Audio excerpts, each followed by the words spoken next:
Bonjour, xème jour de confinement, vous m'excuserez, j'ai un peu une drôle de tête, mais enfin je présume que si vous me regardez, c'est pas pour ma tête. Donc aujourd'hui le sujet c'est les chaussures en général. Voilà, alors comme on est en confinement, comme je vous ai expliqué, ici il n'y a pas de stock, à Condom il n'y a pas de stock, on a tout arrêté, on aura la reprise dans pas longtemps.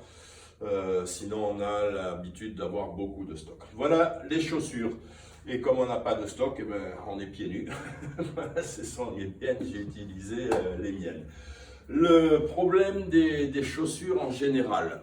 Et comment est-ce que Caminoloc travaille? Déjà, au départ, ça s'appelle Camino Loc.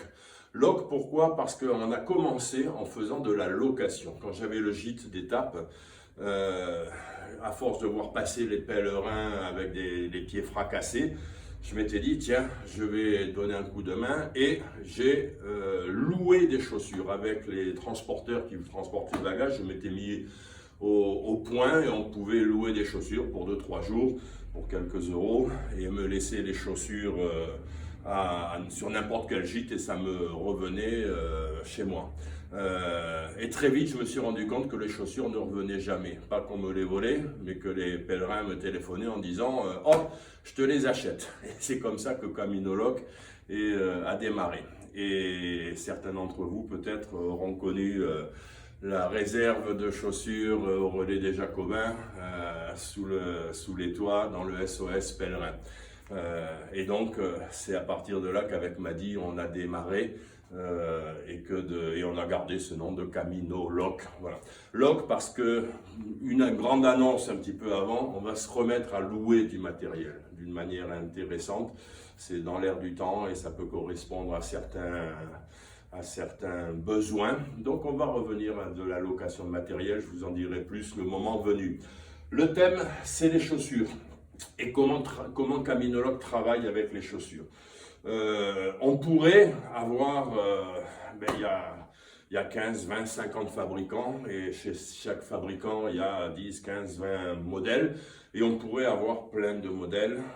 Bon, c'est pas notre manière. Ce qu'on a fait, c'est qu'au départ, on a sélectionné le matériel pour en fin de compte, surtout, premièrement, le premier objectif, c'était de résoudre les problèmes des pèlerins. Et la deuxième chose, c'était de leur proposer un choix sur lequel on n'a pas de souci. On est quasiment à peu près sûr de ce qu'on fait. D'où est-ce qu'on tient cette sélection? Ça ne va pas dire qu'on n'a jamais dit qu'on avait le meilleur matériel, que c'était que ci, que ça. On a le matériel qu'on a sélectionné. Ce qu'il faut surtout comprendre, pour bien comprendre Caminoloc, c'est que l'expérience personnelle que chaque pèlerin a, l'expérience personnelle ne peut pas se prévaloir d'une vérité universelle. Et donc, si telle chaussure et telle chaussure à lui, ça lui va bien, bien tant mieux. Mais ce n'est pas parce qu'à moi, c'est comme ça, que de l'autre côté, tout va bien. À l'inverse, moi au gîte, j'ai vu pendant 10 ans, j'ai vu passer 2000 pèlerins par an, 2000 et un peu moins. Et à la boutique, m'a dit c'est la même chose, on a beaucoup de pèlerins qui passent. Et donc, face à ce nombre de pèlerins, statistiquement, on sait où il y a des problèmes et où il n'y a pas de problème. Et on sait statistiquement que si on t'embarque là-dessus ou là-dessus, il y a à 90-95% des cas, il n'y a pas de problème. Et s'il y a un problème, eh bien, c'est pas un problème, on va réintervenir. Donc on vend des chaussures par correspondance et sans aucun problème. Vous avez vu les autres vidéos où je vous fais mesurer la longueur et la largeur du pied, longueur et largeur, et on ne se trompe pas. On se trompe très rarement. Voilà, ça c'est pour la méthode de travail.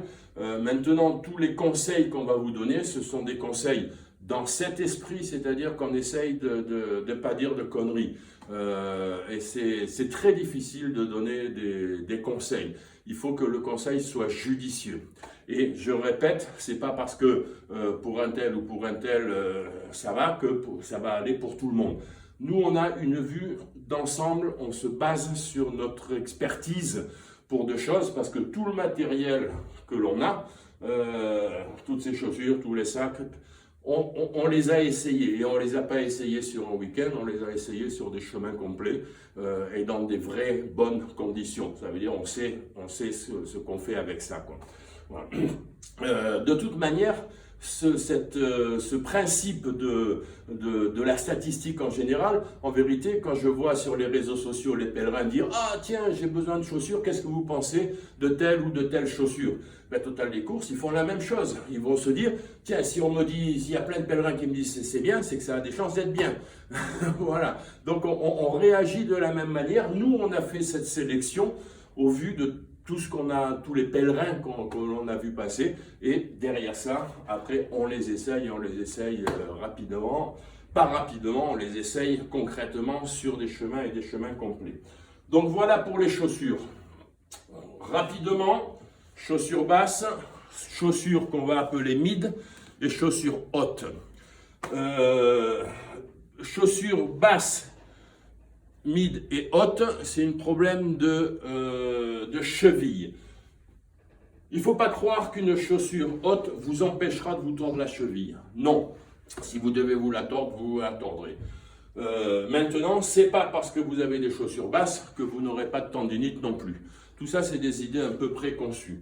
En revanche, si j'ai les chevilles fragiles ou mon confort intellectuel, psychologique fait que je me sens mieux dans des chaussures mid ou hautes, à ce moment-là, on y va. L'avantage, effectivement, des mid et des hautes, notamment les hautes, c'est que dans une descente casse-gueule, si réellement je dois serrer et serrer, là, oui, je peux avoir la cheville bien serrée que je n'aurai pas ici. Maintenant, ce n'est pas une nécessité absolue. C'est dans le confort dans lequel je me sens. Les trois types de chaussures. Autre type de chaussures, et on a beaucoup travaillé, c'est donc nos fabricants qu'on a sélectionnés, c'est essentiellement Loa et Kin pour X paires de chaussures. C'est dans le type sandales et voilà. La constante, c'est que ce sont tous des chaussures avec de la place pour les pieds. Ça, c'est fondamental pour le chemin. Je répète, pour le chemin. Voilà. Essentiellement sur les chaussures. Ce qu'on peut dire aussi, c'est au niveau du poids des chaussures. Il y a toujours un débat sur le poids des chaussures, 100 grammes par-ci, 100 grammes par-ça, et si je vais multiplier 100 grammes par le nombre de pas, et ainsi de suite, je vais avoir des tonnes comme ça. Ça veut dire que théoriquement, tous les mecs, tous les pèlerins ou toutes les pèlerines qui ont pris des chaussures hautes qui pèsent un peu, arrivés à Santiago, ils doivent avoir, mais ça doit être ils doivent avoir des muscles quand même. Hein. Bon, c'est pas le cas, parce qu'en fin de compte, le poids de la chaussure, je veux dire 50-100 grammes près, c'est pas là-dedans qu'on va jouer. Donc on peut effectivement aller chercher, en sachant que plus une chaussure est légère, plus elle est souple, plus j'aurai des problèmes de pied. Je parle sur le chemin.